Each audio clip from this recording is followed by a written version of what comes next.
and we are going to talk some NFL Week 18 playoff clinching scenarios and whatnot. Um, but before we get into that, just quick reminder that links are in the description for 5outpod.com, where Austin's writing stories, articles, uh, like editorials, all kinds of different content. And we've got our weekly bracketology updates, which we've got the first Saturday of conference matchups today. Big Big time slate Saturday. today that we're probably Big not going to Saturday. talk much about, but I'll hit a little some bit. really important games today. So, in between watching football, there's some good stuff. But yeah, and then links to all the socials are down below as well. Follow us there. And then please feel free to subscribe to the YouTube channel. But let's just get into the college football playoff stuff. We're going to kick it off with the first game of the quarterfinals back on New Year's Eve on Wednesday when Miami shocked the nation and defeated the number 2 ranked Ohio State Buckeyes 24 to 14. I am going to be up front. I didn't have this one on my bingo card. This was Me either. not the outcome I expected. I honestly expected Ohio State to win very easily handed. Not even. I didn't think it was gonna be close.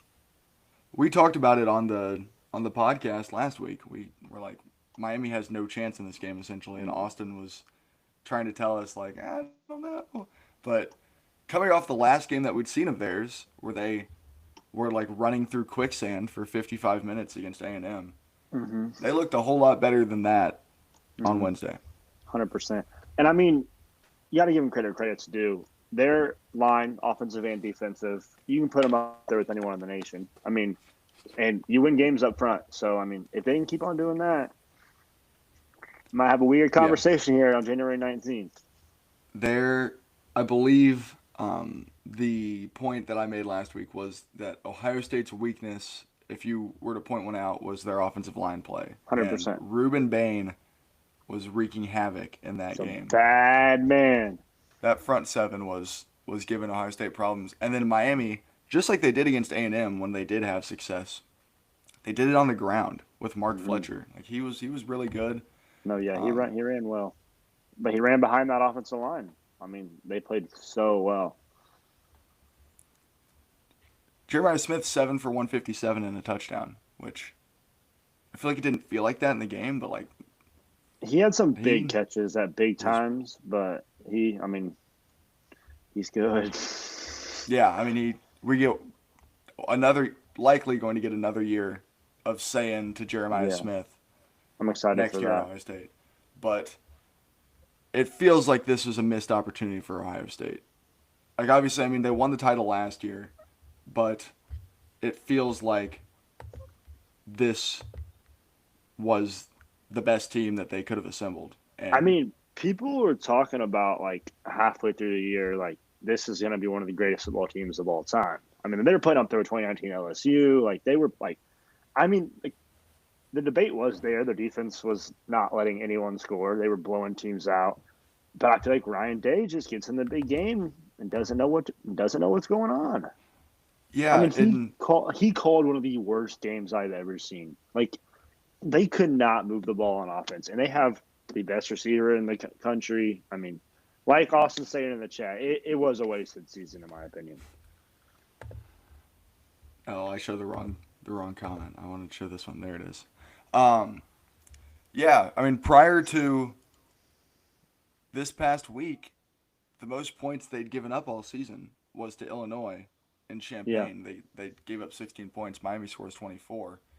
Um, but yeah, it just felt like pretty much for the entirety of the regular season, they just had their foot just like lightly on the gas pedal, and mm-hmm. they were just still teams didn't even have a chance at that rate. And then once they got into the Big Ten championship game and obviously this playoff game, All right, we got to get Austin out of this chat. Carson Beck for Heisman. yeah, Whoa, that's a what? reach. All right, but Heisman like already happened. the big part of the game. I know he's the best player on the field. If Jeremiah Smith makes a block on that pick six, he missed the block. If he makes that block, it's a totally different game. So I mean, Yeah. The you can't just catch the ball and be good. You got to do the other stuff too. I think we're going to now officially like revert back to where we were at this time last year with Ryan Day after he'd lost to Michigan 4 times in a row and people were calling for his job. He goes out and saves his job by just thoroughly dominating throughout the entire Mhm. playoffs last year. He does the same this regular season, and then now we're going back to the old Ryan Day. There's just some questions that it felt like he was in that top tier of college football coaches after last season, and now it feels like he's back in that tier too, where we thought he I was just think before. it's like what we were just saying. Like this is unfortunate. Like I feel bad for teams when this happens, but the roster and the season they've had, I think if they didn't like if they lost in the first round, their season is a true disappointment. Like it is a Yeah. disappoint, like straight up bad season. Like I don't Mhm. know. Even with the Yeah, loss to and Indiana, if they beat Miami, that's a good season. Like yeah, Final it's Four. just that one game, but just the fact that they lost that first round game, it was a disappointment. And so whenever this game happened, that led to a lot of commentary about the first round bye and the new playoff Because system being a they were detriment. 0-5 and then Yeah, 0-6 or no, yeah, yeah, 0-6 and then Indiana won, but then yep. Georgia lost. What do you think One about and that? seven. Yeah, I'm not entirely sure what the right thought process is because in theory it should be beneficial. Not Mm-hmm. necessarily just for the extra rest, but just in order to not have to play an extra game and not leave People another get game up to hurt. chance. Yep. Mm-hmm. Yeah. Here's my thing. I know it'll never happen because everything in college football is about money now. I think the quarterfinals need to find a way to be played on campus. Yeah. I think that would be so good for the sport. Well, The bowl games, they can't be played on campus though. yeah. The 20 team playoff, again, not to I mean I bring this up probably twice a month now on the pod, but in the 20 team playoff format that I had drawn up, there is still that first 4 weekend where you're getting a lot of Mm-hmm. the like bubble teams like the 13 through 15 and then the group of 5 winners. And then all 8 of the top 8 seeds would get a home game in the like Sweet 16 round. And then, right, Ohio State's number 2 team in the country, maybe they still end up playing Miami, but they played last week and both teams seem like they're on an even playing field. I I don't think know. they. I think they need to. I think the national championship needs to be on New Year's Day though. This season lasts too long. Yeah.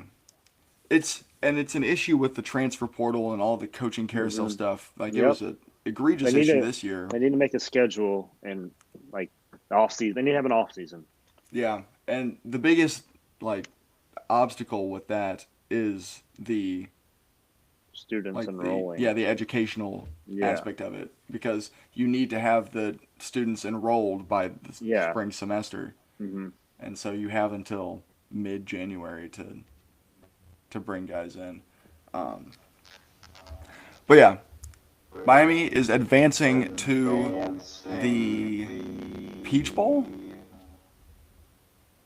No, they're against. Oh, They're in the Fiesta Bowl. They're in the Fiesta Bowl. Again, they'll play Ole Miss, which we'll get into now. You might need to You might need to put the headphones back on. But yeah, Ole Miss, 39. Hold on. I'm Okay. sorry. They died. Ole Miss, 39-34. They get the win over the Georgia Bulldogs in what was a rematch of a regular season game in which Georgia essentially outlasted Ole Miss. They were trading blows for 3 quarters, and then Georgia just kind of pulled away in the fourth because Gunnar Stockton has been a killer late in games, and I think you would say the same thing about the game on Thursday night, but these teams were trading blows for 3 hours. And that fourth quarter was some of the best football that has ever been played in the college football playoff era. You've got Trinidad Chambliss, who was looking like the best quarterback in the sport, and then Gunnar Stockton, who was putting his life on the line. It felt like every play. But an excellent game. The Ole Miss receiving core, when you look at the box score, it's kind of eye-popping. Harrison Wallace had 9 catches for 156 yards and a touchdown. And Dejon Stribling had 7 for 122. 200-yard receivers in a college football playoff game. But just an instant classic is really the only way to describe it. There's Austin Harrelson. Sorry, guys. I'm going to get some breakfast. Had to leave work. Thought I'd hop on, give my thoughts. Are you going backwards? You're going to talk about the game that I've been talking about. Yeah. What are you guys on? I just introduced the Georgia Ole Miss game from Saturday night. Yeah. Let me give my thoughts. Thursday. I do want to give my thoughts on the Miami Ohio State game. First off, Go for it. how fucking long have I been saying that Miami is talent-wise a top 3 most talented team in the country? Okay, analysts are coming out left and right saying that there's a talent difference. There's too big of a talent difference. I don't know where the fuck they were seeing that, because the problem has never been the talent in Miami. Never has been. It has always been Mario Cristobal. I still fucking hate the guy. I don't give a rap. Fucking, like last year with Ohio State, you guys brought it up. People kind of forgot about Ryan Day. They were, and is he a good coach? Because he went on, first off, uber talented Ohio State team. But he went on and won the national championship. And so everybody kind of forgot. Now we're back to that conversation, right?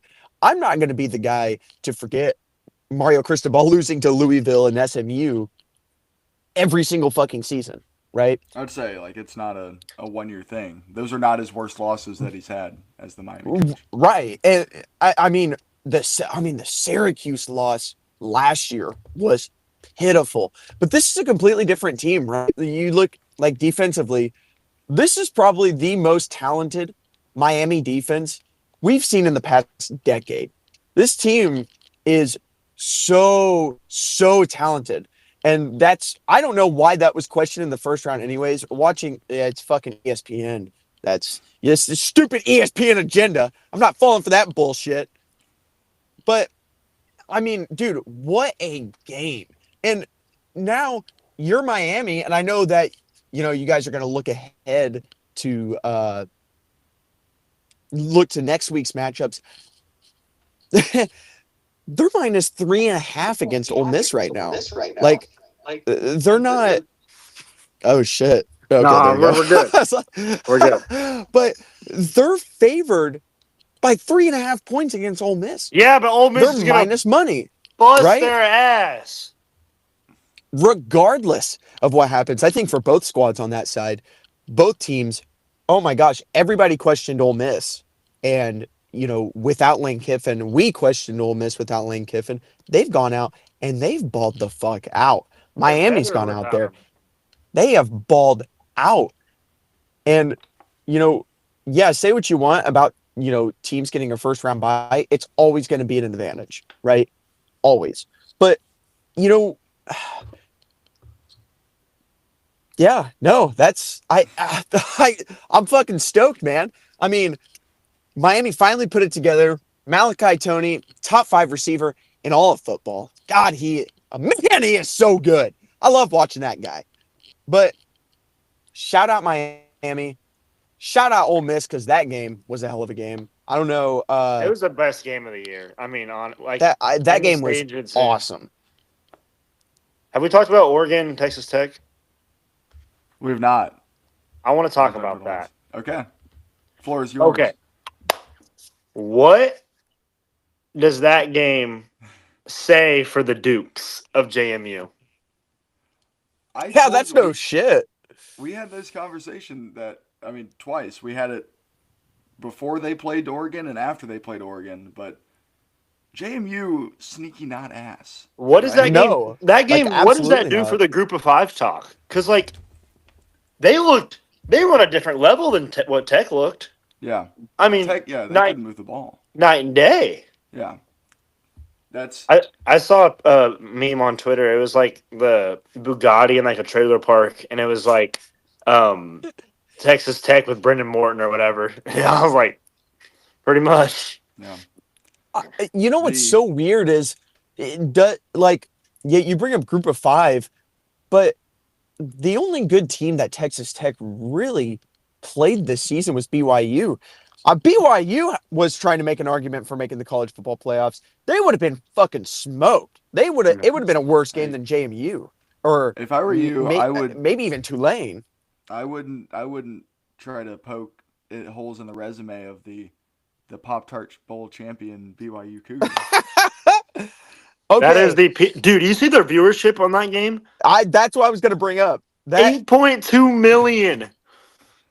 whoever the fuck is advertising for that game deserves to be advertising for the fucking Super Bowl. All right. Because they did.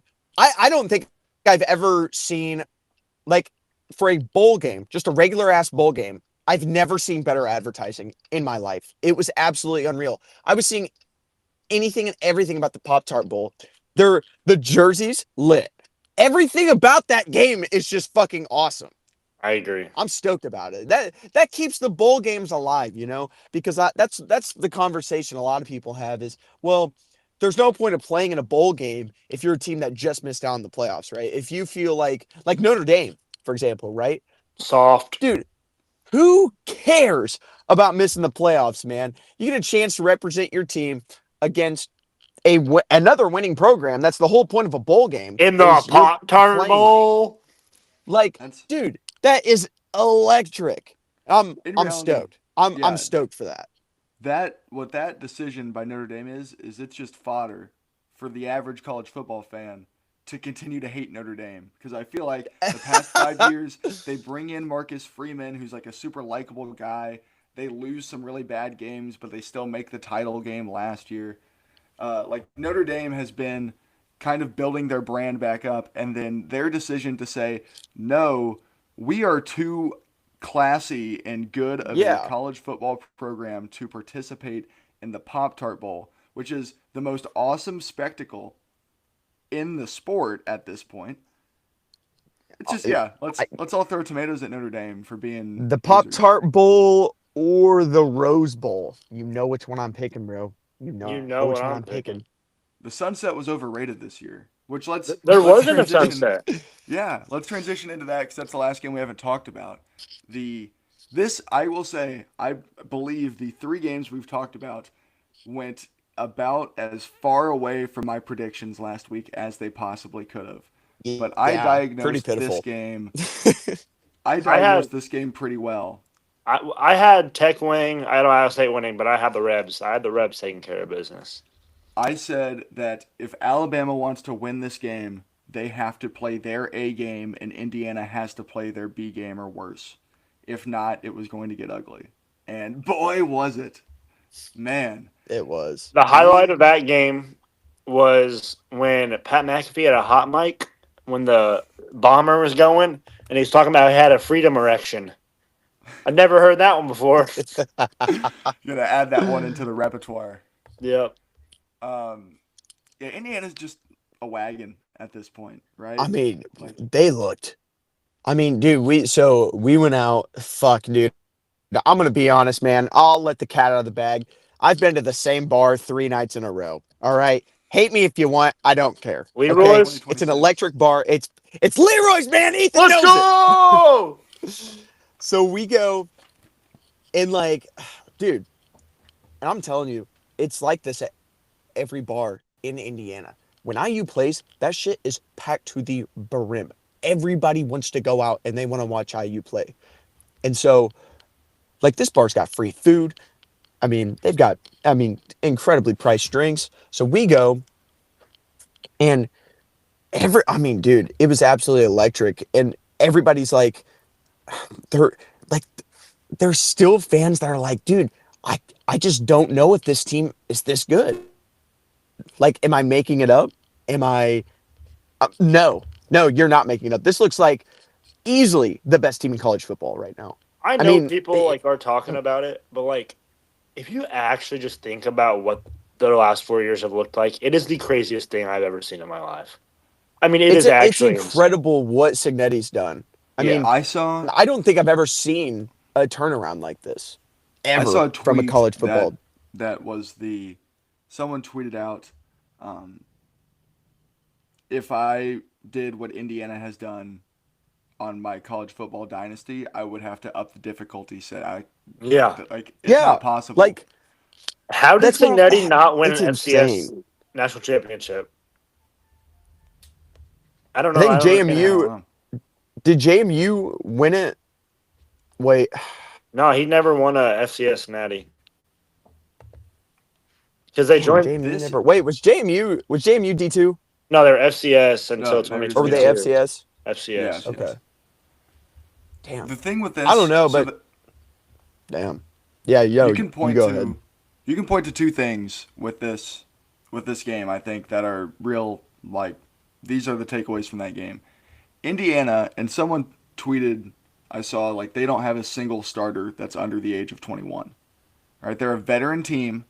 They were just filled with old, like, grown men, and they just execute every single play. They don't have lapses, right? They're extremely tight. They're well coached, and they just don't make mistakes. And then the Yeah, other side of the yeah, coin, I that's guess, the big yeah, thing. They don't make mistakes at all. Like, They it's execute. insane. to the like pinnacle of execution. This is what we saw for 20 years from this Alabama program under Nick Saban. Is the difference with Alabama is they had elite, like, star rating talent. They brought elite guys in and they executed this level. Signetti is like finding diamonds in the rough Mhm. and still getting these guys to execute at levels that you I- don't see in college football anymore. I know people say this a lot, but I seriously knew that game was over when it was, I think it was 7-0, and Kalen DeBoer ran a jet touch pass on his own 40 on 4th and 1. And I'm like, all right, yeah, it's over. Let's go to the next game. And then, The way that Alabama was going for it so early in the game, it felt like okay, you're not going for it that often that early in the game unless you think that you've got to take all the risk. It's almost like a JMU or a Tulane situation, right? The only way you're winning those games is if you go out there, you have to execute every single thing. You have to go for it on 4th down. And that was the vibe I got from Alabama. Was it felt like they knew they were just going to be outmatched, and it was pitiful. I've never seen an Alabama team play like that in my lifetime, ever. Yeah. And I mean, you saw it week one. That bring against Florida fucking State. tears to my eyes. I feel like the nation is so No, happy. It wasn't even that bad. I feel like the like- nation is so happy with the like- semifinal matchups. So, like, I feel like there's not a team that's just like hate. Like, there's not really a team that's just hated. Like, if you're a college football fan and your team's out of it, you're not mad with like who's in it. In my opinion, I think it's good for. Good for the game. Yeah. Yeah, I agree, man. Agree. 100%. Yep. I'm picking up what you're putting down, bro. No, you can't hear you, man. We Just make- cannot hear you. Oh, there you go. Okay. Oh shit! Say all of that again. All of it. Am I good? Yeah, now you're Yeah. good. Oh, this is what the expanded playoffs were made for, right? You got 10 seeded Miami. Fuck! You're good. You're good. You're good again. I'm with you. I'm gonna scream. I'm gonna scream. The other takeaway. You guys from got this me. Game, the other take. Fuck! I'll give my other takeaway from this game is that for months now, Alabama cannot run the football. They haven't They been able to had- run the football all year. It's They been had so bad. 23 rushing yards on 17 attempts. Like Hey, They- Austin yeah. Austin Mack didn't look terrible when he came in. That's what I was gonna say. He looked like an improvement over Ty Simpson, maybe in just like glimpses. Ty But Simpson, Mr. Cracked Ribs. yeah, he. I'm curious to see what the Ty Simpson discourse becomes. hmm He's Over the so next AJ couple months. McCarron. He's so AJ McCarron. Austin, say something now. Wow. Yeah, we lost him. Okay, so let's get into the preview now. Let's go into Thursday, right? The 8th, Mhm. Fiesta Bowl, Arizona, Miami, Ole Miss. Miami and Ole Miss. Whoa. Oh, this is There's 2B. two of them. Gosh, motherfucker. Hold up. Can you Let's guys see hear if I me? can do this. Yeah. All right, there we go. Fuck Ty Simpson, bro. He was not hurt. Can you guys hear that? That guy was not Yeah. hurt. All Yeah, right. well, He went back out there after that damn hit, and he's yeah, trying to gut no. it out. Fucked The off. heart of a champion. All right, let's Ole get into the Miss. preview. Miami Ole Miss on Thursday, 6:30 p.m. in Glendale. Like Austin said earlier, Miami's a 3.5-point favorite. But so they opened up at 3.5, and then it went to 2.5 for like 4 hours. Now it's back to 3.5. I don't know what happened there.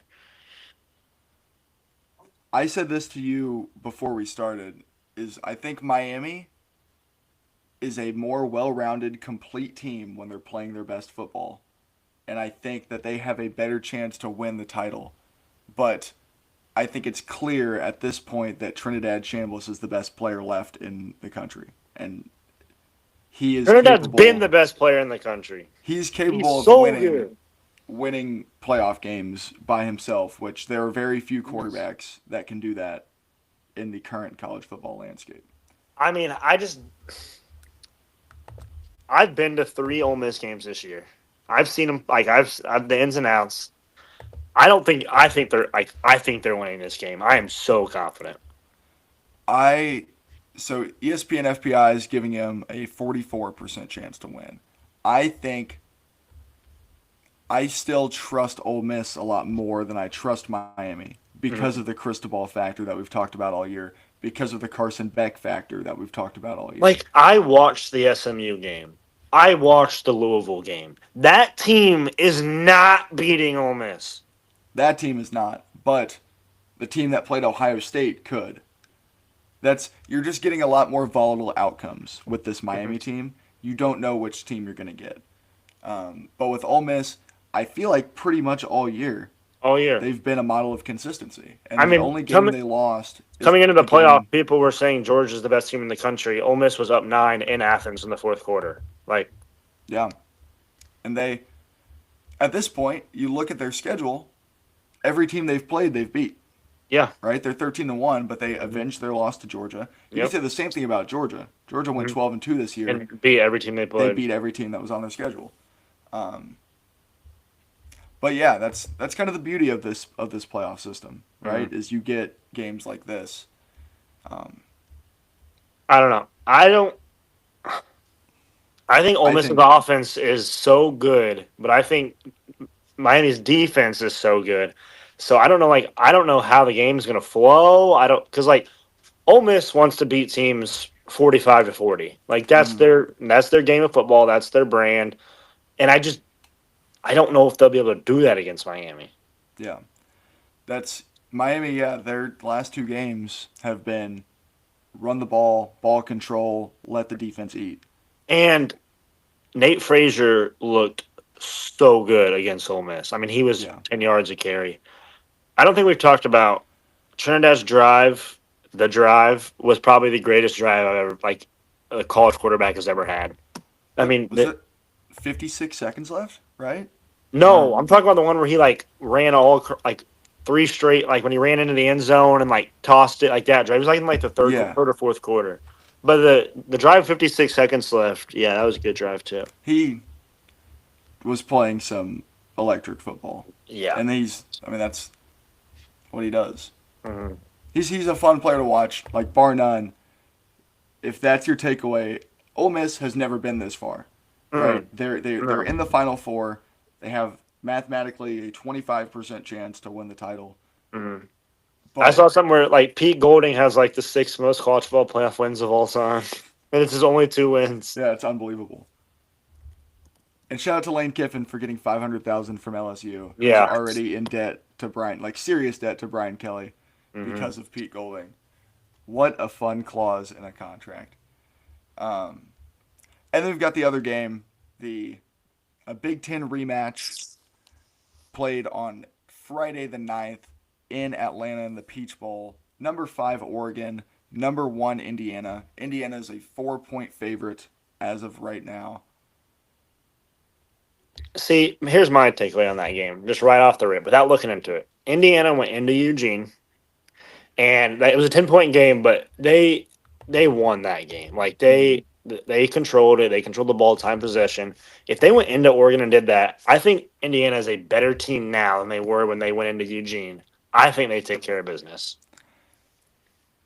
I think that's a reasonable take, but again, in two completely different scenario, but Mhm. Georgia just beat Ole Miss. You're right. That was a home game, but Yeah. then on a neutral site they lose. Oregon's So the defense rematch looked is not good always. too. That's I was very obviously I was very impressed by the Oregon defense. Because That going was into that game, everyone I was talking to, I was like, "You're sleeping on Texas Tech. They're the best defense in the country. Mhm. Like that is a defensive team." And then I got embarrassed. yeah, it didn't matter. I thought Tech's Texas Tech defense was the played team. fine.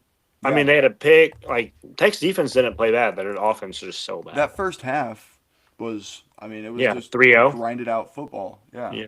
Um I just think Indiana's a wagon, and I think Oregon has the best chance to beat them. Like Mhm. if Indiana played all 3 of the remaining teams 100 times, I think Oregon would beat them the most. I just But whenever I think of Indiana and Oregon, I think of complete opposites. I don't know if that's because it's like Oregon, like the whole state, like flashy uniforms, just basic. mhm. Like I feel like Oregon is just like speed. I don't know. And It's just that's exactly what they've been, but I feel like this team has been not exactly that. I feel like they've been a little lower scoring than they've typically have been. Mhm. Their defense is playing better.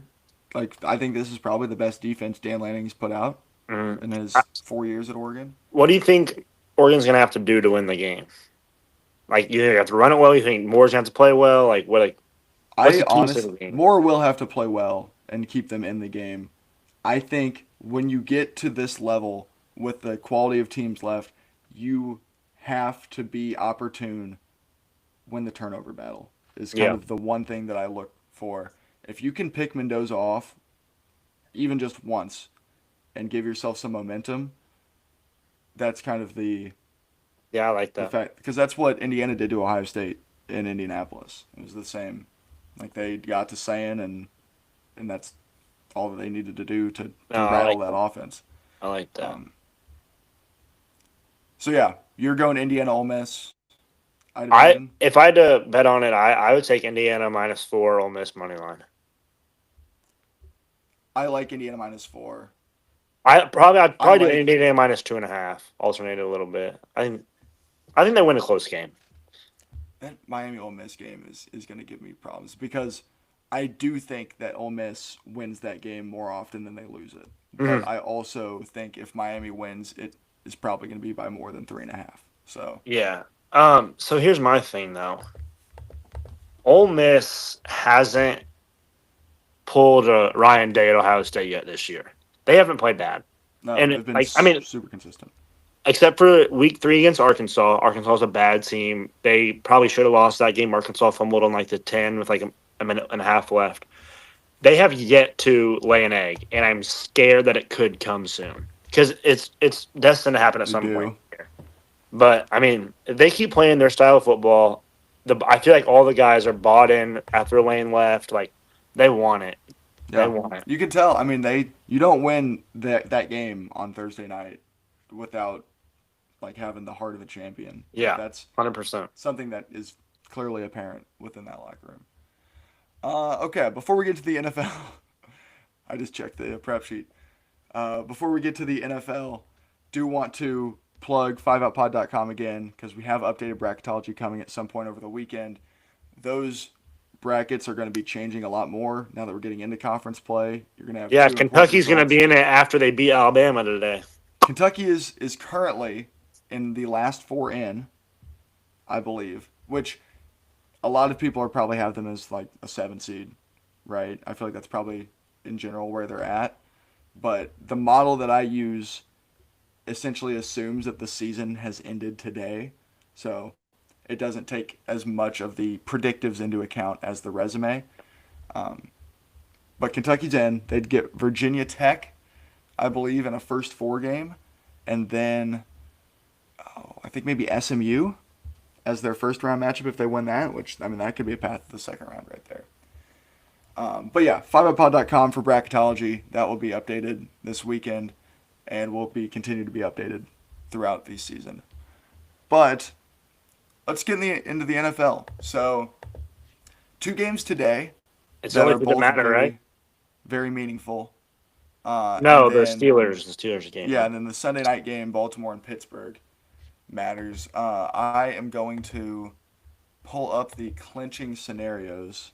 Wait, what is Seattle San Fran's just for 1 seed, right? Yeah, for the division and the Yeah. bye. Yeah.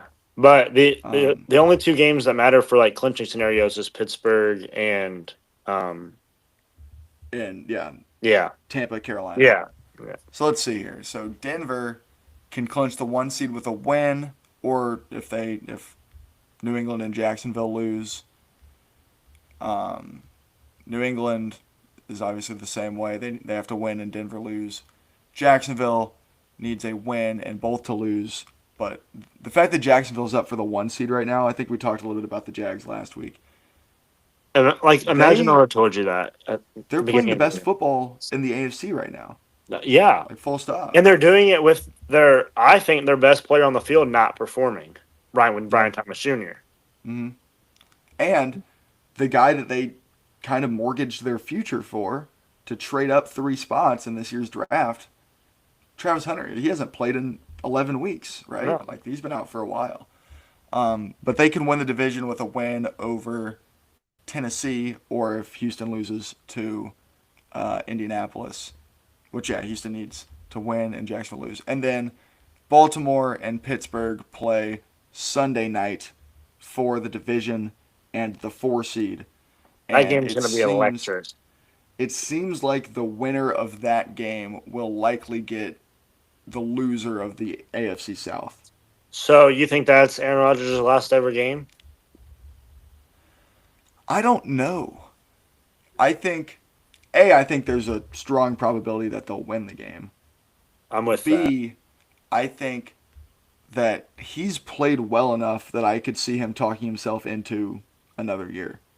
Like I he's feel been like- very serviceable. I feel like that game is going to be one of those games where you're going to watch it because like it's going to be so important, but it is not going to be a fun watch. It's going to be ugly. Yeah. It's going And to be bad. That's textbook AFC North for Mhm. the past 20 years. And then the NFC tonight we've got San Francisco and Seattle playing with the winner getting the number 1 overall seed in the NFC in the first round bye. This afternoon, Carolina plays Tampa. Carolina can clinch with a win. If Tampa wins, they need help from New Orleans to beat Atlanta for the division. Oh, see, I didn't know that. I thought just winner got in, loser was out. Well, that's when they made the schedule, they figured that would be the plan. But then on Monday, the Falcons upset the Rams on Oh, Monday Night Football. And so now the Falcons can earn their way into a 3-way tie, in which case Carolina would win the division no matter what. wow. Which is, so if Tampa wins this afternoon, there are going to be a lot of eyes on that Saints-Falcons game that That's actually unfortunate. doesn't have any playoff implications. But Tyler Shuck, Rookie of the year. he's the odds-on favorite. I know. That's unbelievable Unreal. for a 6-10 Saints team that he's only started the last 7-8 games for. Yeah. But yeah, that I believe covers all of the clinching scenarios. Obviously, like the Chargers and Bills are going. I think they're both resting starters. But So are a lot of teams there's- are. There's starter seeding implications with that. Same with like the Bears and the Eagles. Like they're jockeying for the 2 seed. Someone's going to get to play the Packers. Someone's going to have to play one of the NFC West teams, whether it's LA or Seattle or San Fran. Bears Packers Part 3 in Soldier Field would go crazy. I would like to be there if Yeah. that is the case, which would be my first trip to Soldier Field. I went for my Wouldn't first that time be this like- year. That would Yeah. be great. So let's get into some of these games that are actually important. So starting with the game this afternoon at 3:30 on the ESPN Family Networks, Tampa is a 3-point home favorite over Carolina. Yeah. Over under is pretty low for that game. 43. Yeah, 43. Tampa's just kind of in pitfall, but I feel like this is the game that Baker Mayfield wins by himself. Tampa, if I'm an NFC team sitting on my couch today, I do not want Tampa Bay to win this game at all. Well- Hell no.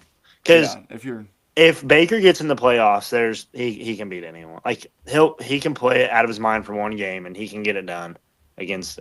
He beat the Seahawks already. yeah, I mean that was a He while beat the ago now. Texans. Yeah, it was a while ago, but still, he beat them. They lost 4 in a row. 7 of the last 8. I'm sorry. What? This was back when we were talking about Rookie of the Year. Austin saying, "Give it to Manungai." Oh my gosh.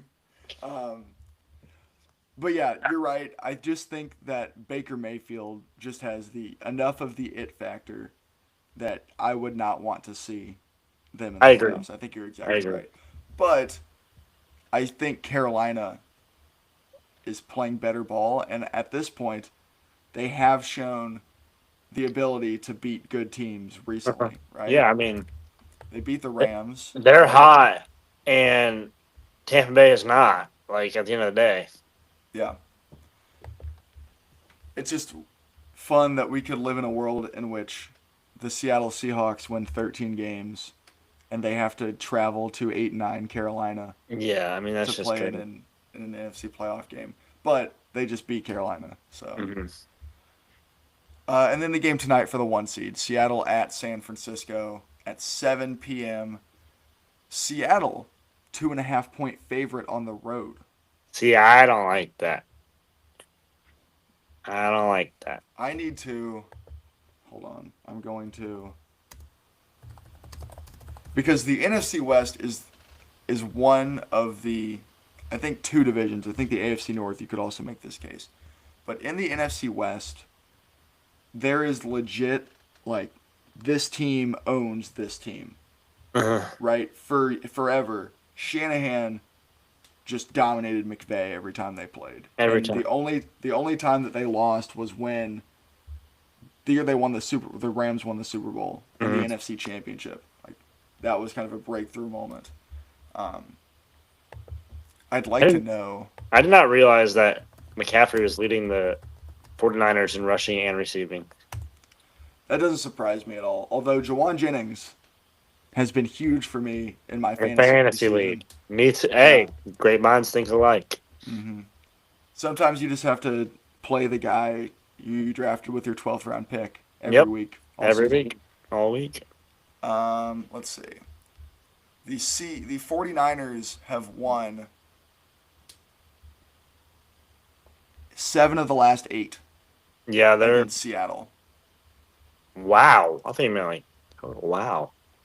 They had lost 4 in a row to start the 2020s, and I think as soon as the Seahawks moved off from Russ, the 49ers are 7-1. Well, San Francisco's also won 7 out of their 8 games this year. So they're hot. They're playing with a lot of confidence. Brock Purdy is slinging it. Like, we're getting good Brock Purdy right now. But also, Sam Darnold, again, we get to this point last year with Sam Darnold playing at an MVP level. And in this week last year, he played the Lions, if you remember, for the 1 seed, and he imploded. And then they go to LA in the playoffs and he imploded. Yeah. I thought So it was this funny. I is- think Matthew Stafford threw away his MVP against Atlanta last week. I don't know how fair that is, but I think narratively that is what happened in that game. Like I think Drake May is probably the guy right now. Who's the favorite right now? That's a good question. I'll pull up. I'll pull it up. Oh.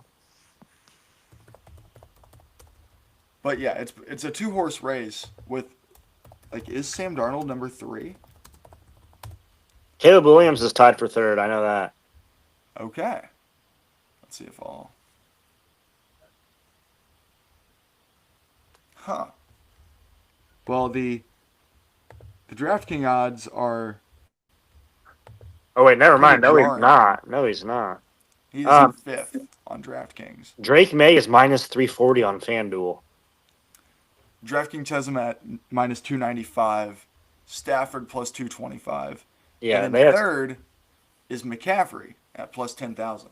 Yeah, I'm seeing Trevor Lawrence at 22,000. I've got him at 20 here on DraftKings. FanDuel is Drake May minus 340, Matthew Stafford plus 280. So yeah, I mean Drake May.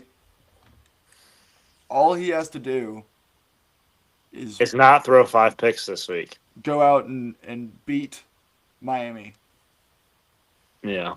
without Tua, and he's likely your NFL MVP in year 2, which Crazy. super impressive. Yeah. Good for That- him. QB class, which at the time we Sneaky said it was good. special, but the last group that we said that about was the 2021 class, and Mhm. that group flopped. Heavily. But, well, let's go through. So, yeah. Trevor Lawrence, who is playing the best football of his career now and is looking like, hey, maybe he is a top 10 quarterback. Zach Wilson does not play. Pretty Trey boy. Lance does not play. Justin Fields who's Does not good. really play.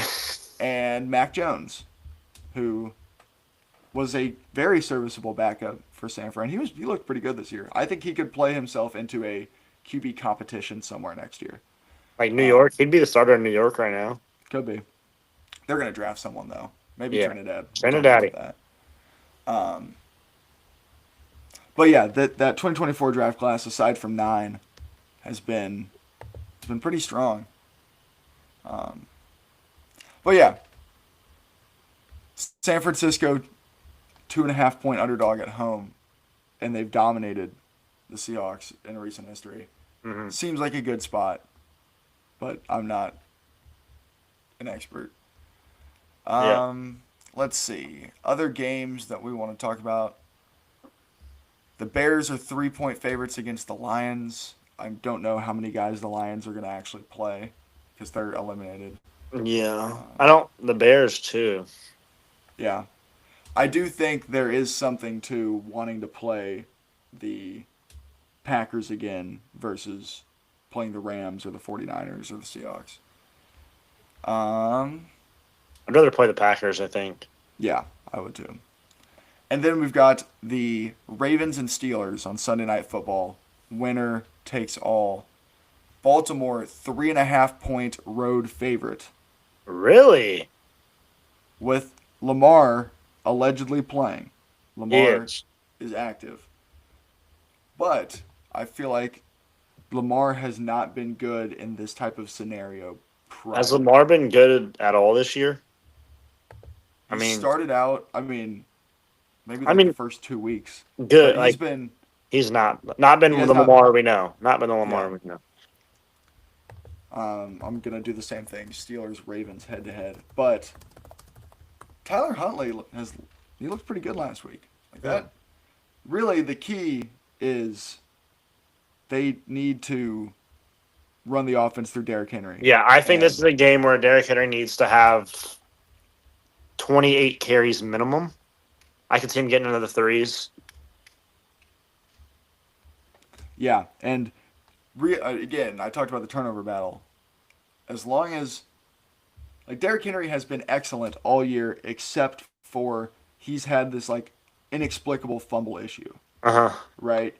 Just He has never had fumble problems throughout his career, and this year, for whatever reason, the variance has swung completely the other way, and he's had a lot of really clutch fumbles, like really Yeah. inopportune Big fumble. times. But outside from that, he has still looked like the Derrick Henry we know, Yeah, for especially sure. coming down the stretch of this season. Last week, So, for sure. yeah, I just think if Derrick Henry plays like Derrick Henry, this Steelers defense, I don't know what TJ Watt's status is. I know he hasn't played recently. I don't know if he's going to play this week or not. But they've been playing better, but they have not been the Steelers defense that we've come to know I mean, under Mike Tomlin. last week, Derrick Henry had 36 carries for 216 yards and 4 touchdowns. If they do that, they win the game. 36 is a lot of carries. That's a lot of carries. All right, head to head, the Pittsburgh Steelers in the 2020s are 9-3 against the Baltimore Ravens.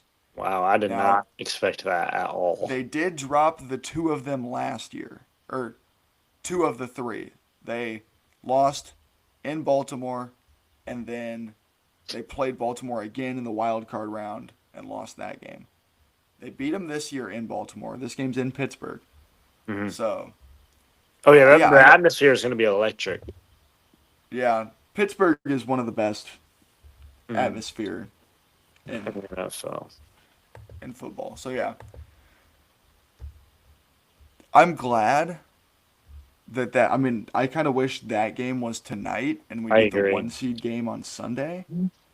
But I know, it was probably 5 years ago when Seattle was playing San Francisco for the 1 seed. That was one of the best, game I remember 256s ever. Mhm.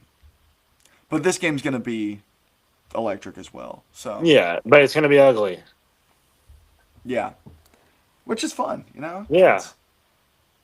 And either way, whichever team wins is more than likely just going to get slaughtered by the Houston defense in the wild card round. Yeah. So take it with a grain of salt.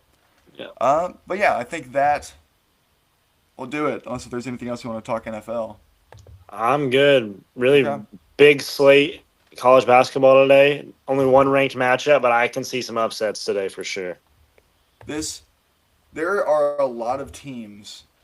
What I enjoy so much about conference play is everyone is essentially playing the same schedule, right? Because as someone who does bracketology and studies resumes throughout the non-conference season, there are some teams that look good on paper right now that are now getting ready to be tested. There are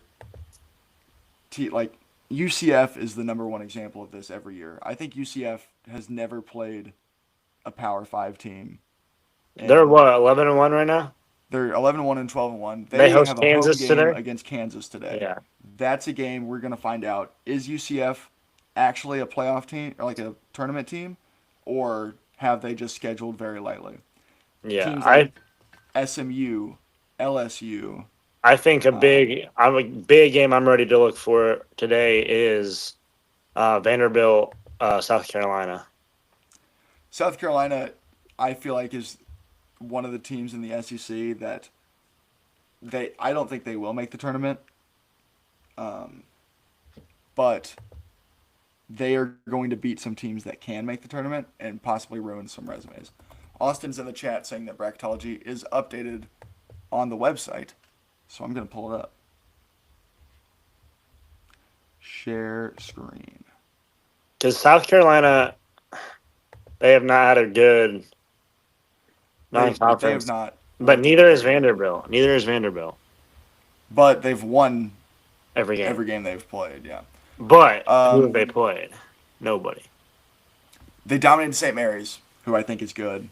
But Yeah. aside from that, I mean, nothing they really beat jumping out. SMU, Memphis, Wake Forest. Look at this right here. First 4 game, you get a little college football playoff rematch. There we go.